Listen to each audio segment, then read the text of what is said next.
Allez, c'est parti pour de nouvelles aventures, cette fois hollandaises. Et on va commencer par un coup qui me plaît beaucoup, c'est Détroit. Quand j'ai découvert ça, je me suis réconcilié avec la hollandaise pour les blancs, contre laquelle j'avais beaucoup de mal. Et on va partager ce travail en 3 vidéos. La première, G6, D5 et cavalier F6. La deuxième, D6, c'est le gros morceau. Et la troisième, cavalier C6, très bon coup, mais pas beaucoup joué. Allez, G6, E4, D, Tech, Tech, D4, et ensuite on conteste les cases blanches par fou D3. Voilà, ça c'est facile à jouer. Deuxième ligne, D5, un genre de Stonewall en perspective. C4, allez on y va. Avec une mauvaise surprise pour les noirs, s'ils prennent D4, aïe aïe aïe, suivi de E3. Là rien ne va plus, hein. Ça c'est moche. C4, E6, G3. Et là, on va retrouver ce qu'on a déjà vu dans l'épisode semi-slave, me semble-t-il. Fou G2. Alors C6 a été vu. Et D prend C, bien sûr, Dame A4. Avec avantage. Ça, c'est tout pourri pour les noirs. Et maintenant, on va regarder cavalier F6. Qui est pas le mieux. C'est pas terrible. La bonne nouvelle, c'est que c'est très naturel, mais c'est que c'est pas terrible. À cause de E4, le gambit. Alors regardons le gambit et après on va regarder D6, qui est plus solide.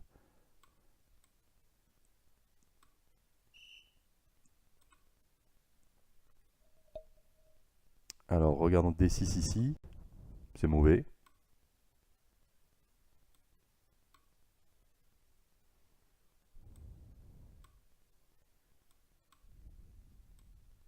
Par exemple, hein. Il y avait d'autres façons de jouer pour les noirs, mais tout est mauvais.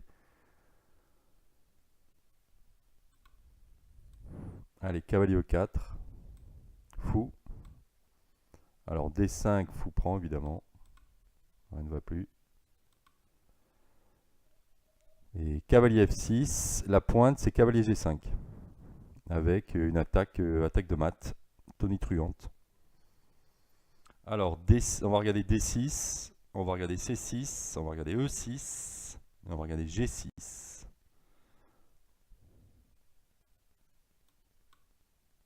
D6, on prend du fou.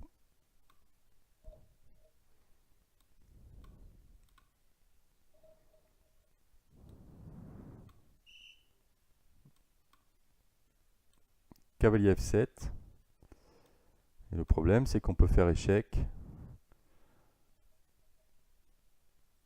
en G4. Roi C6, Dame C4. Bon, tout ça, c'est gagnant. Et sur cavalier F6, revient. Dame G6. Et malheureusement, la dame est protégée. Donc c'est terminé. Alors regardons C6 pour donner une case de sortie de dame en A5 probablement. Cavalier C3. Dame A5. On se développe tranquille. G6.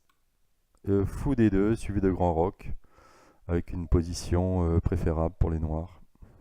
Les blancs. On a dit les blancs. À part C6,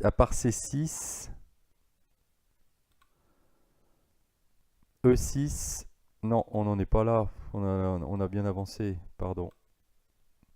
On a bien avancé. On en est à cavalier E4, fou D3, cavalier F6, E6. Encore une fois, fou prend H7. Avec Gruyère ici à l'aile dame. Roi. Et venons-en enfin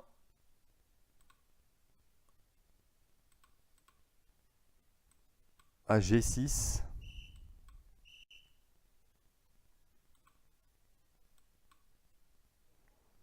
G6 bien sûr, H4. Alors sur C6 à ce moment-là, H5 on attaque. Échec, casse de fuite pour le roi. Dame 5, échec bien sûr, roi F1, peu importe.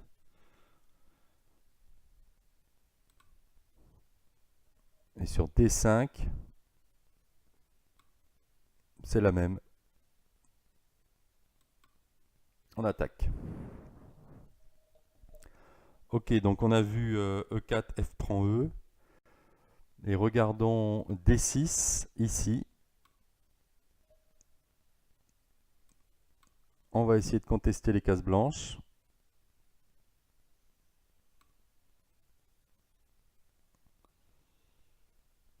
EF, sachant qu'à la place de prendre EF, on pouvait jouer cavalier C3, ce qu'on retrouvera dans une autre vidéo, sous un autre ordre de coups.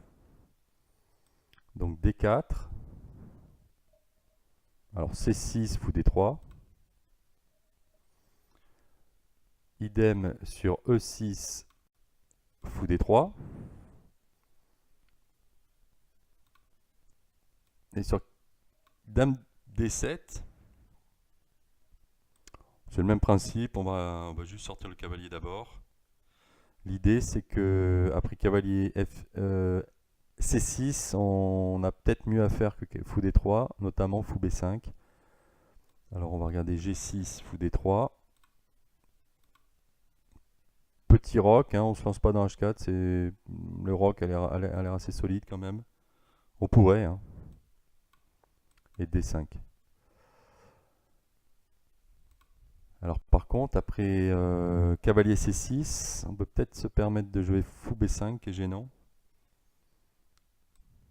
A6, on reste dans le secteur. Et E6, voilà, D5. Voilà, là on y est. L'idée c'est qu'après petit roc, fou E7, on ramasse cette chose. Et par exemple fou E6, dame E4. Avec une position juste plus confortable pour les blancs. Ok, donc ça c'était la première vidéo. Deuxième vidéo. La deuxième vidéo nous emmènera dans D6, E4.